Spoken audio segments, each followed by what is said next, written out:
पहाड़ियों के बीच बसे एक अनोखे गांव में माया नाम की एक छोटी लड़की रहती थी। वह दूसरे बच्चों से अलग थी। उसकी आंखें जिज्ञासा से चमकती थीं और उसका दिमाग अंतहीन सवालों से नाचता था। जब उसके साथी टैग और मार्बल्स खेलते थे, माया अपनी कल्पना की दुनिया में खोई हुई पुराने ओक के पेड़ के नीचे बैठना पसंद करती थी। एक धूप भरी दोपहर जब माया घास के मैदान में तितलियों का पीछा कर रही थी तो उसे नरम धरती में आधी दबी एक फटी हुई किताब मिली।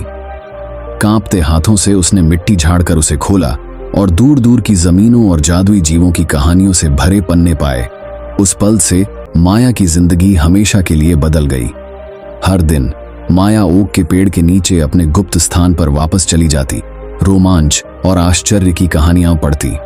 वह खुद को एक बहादुर नायिका के रूप में कल्पना करती, महाकाव्य खोजों पर निकलती और असंभव बाधाओं को पार करती। उसकी कल्पना एक आजाद पक्षी की तरह उड़ गई और उसे अपनेपन का एहसास हुआ जिसे उसने पहले कभी नहीं जाना था। लेकिन जैसे जैसे माया बड़ी होती गई, पूरे गांव में कानाफूसी फैलने लगी। वह हमेशा अपने सपनों में खोई रहती है। वे सिर हिलाते हुए कहते थे, वह कभी कुछ नहीं कर पाएगी। उनके शब्दों के बावजूद माया ने अपने सपनों को छोड़ने से इनकार कर दिया। वह गहराई से जानती थी कि उसकी कल्पना में कुछ असाधारण करने की कुंजी है। एक दिन एक यात्रा करने वाला कहानीकार गांव में आया जो दूर दराज के देशों और भूली बिसरी किंवदंतियों की कहानियों से दर्शकों को मंत्रमुग्ध कर रहा था। माया मंत्रमुग्ध होकर बैठी रही, हर शब्द पर लटकी रही, जैसे कि उसका जीवन उस पर निर्भर हो। प्रदर्शन के बाद वह कहानीकार के पास गई। उसकी आंखें प्रशंसा से चमक रही थीं। मैं भी तुम्हारी तरह बनना चाहती हूं, माया ने उत्साह से कांपती आवाज में कहा। कहानीकार ने दयालुता से मुस्कुराया और उसके कंधे पर अपना पुराना हाथ रखा। तुम पहले से ही हो मेरी प्यारी, तुम्हें बस खुद पर विश्वास करने की हिम्मत चाहिए। कहानीकार के शब्दों से प्रेरित होकर माया ने गांव वालों के साथ अपनी कहानियां साझा करना शुरू कर दिया। पहले तो वे हंसे और उपहास किया। उसकी कहानियों को बचकानी कल्पनाओं से ज्यादा कुछ नहीं माना। लेकिन माया ने हिम्मत नहीं हारी।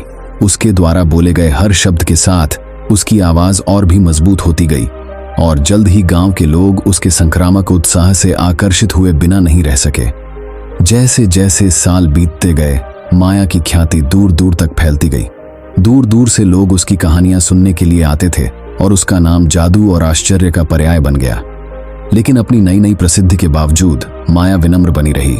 हमेशा उस छोटी लड़की को याद करती रही जो कभी ओक के पेड़ के नीचे बैठी थी, अपनी दुनिया से परे एक दुनिया के सपने देख रही थी। आखिर में माया को एहसास हुआ कि इससे कोई फर्क नहीं पड़ता कि दूसरे उसके बारे में क्या सोचते हैं। उसने अपना जुनून, अपना उद्देश्य पा लिया था और कुछ भी उसके भीतर जलती हुई रोशनी को कम नहीं कर सकता था।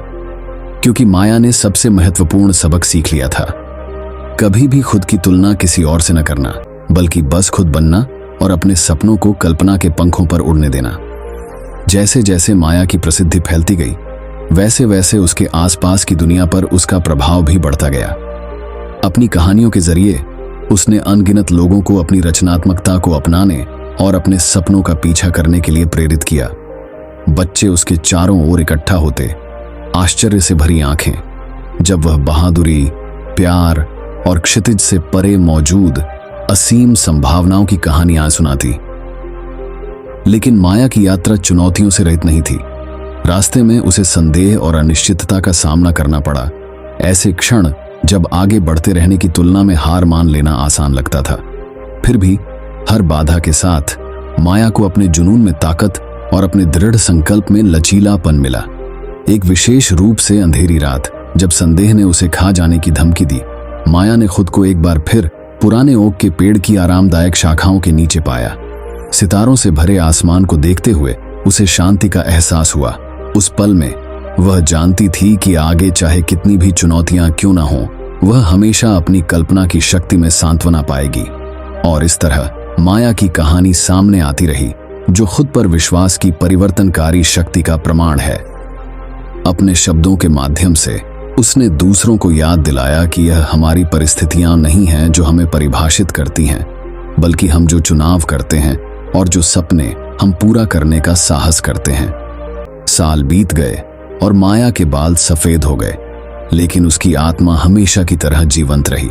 उसने अपनी कहानियां दुनिया के साथ साझा करना जारी रखा, एक ऐसी विरासत छोड़ी जो आने वाली पीढ़ियों के लिए बनी रहेगी, क्योंकि माया ने पाया था कि सच्ची महानता दूसरों की प्रशंसा में नहीं बल्कि आत्म खोज के शांत क्षणों में निहित है, जब हम जो हैं उसकी पूर्णता को अपनाने का साहस करते हैं। और इसलिए प्रिय पाठक, माया की कहानी याद रखें, वह छोटी लड़की जिसने सपने देखने का साहस किया, उसकी कहानी को सबसे अंधेरी रातों में आशा की किरण बनने दें, एक अनुस्मारक कि हम में से प्रत्येक के भीतर अपना भाग्य बनाने और अपनी छवि में दुनिया को आकार देने की शक्ति निहित है। दोस्तों, हमें उम्मीद है कि आपको हमारी वीडियो बहुत पसंद आई होगी।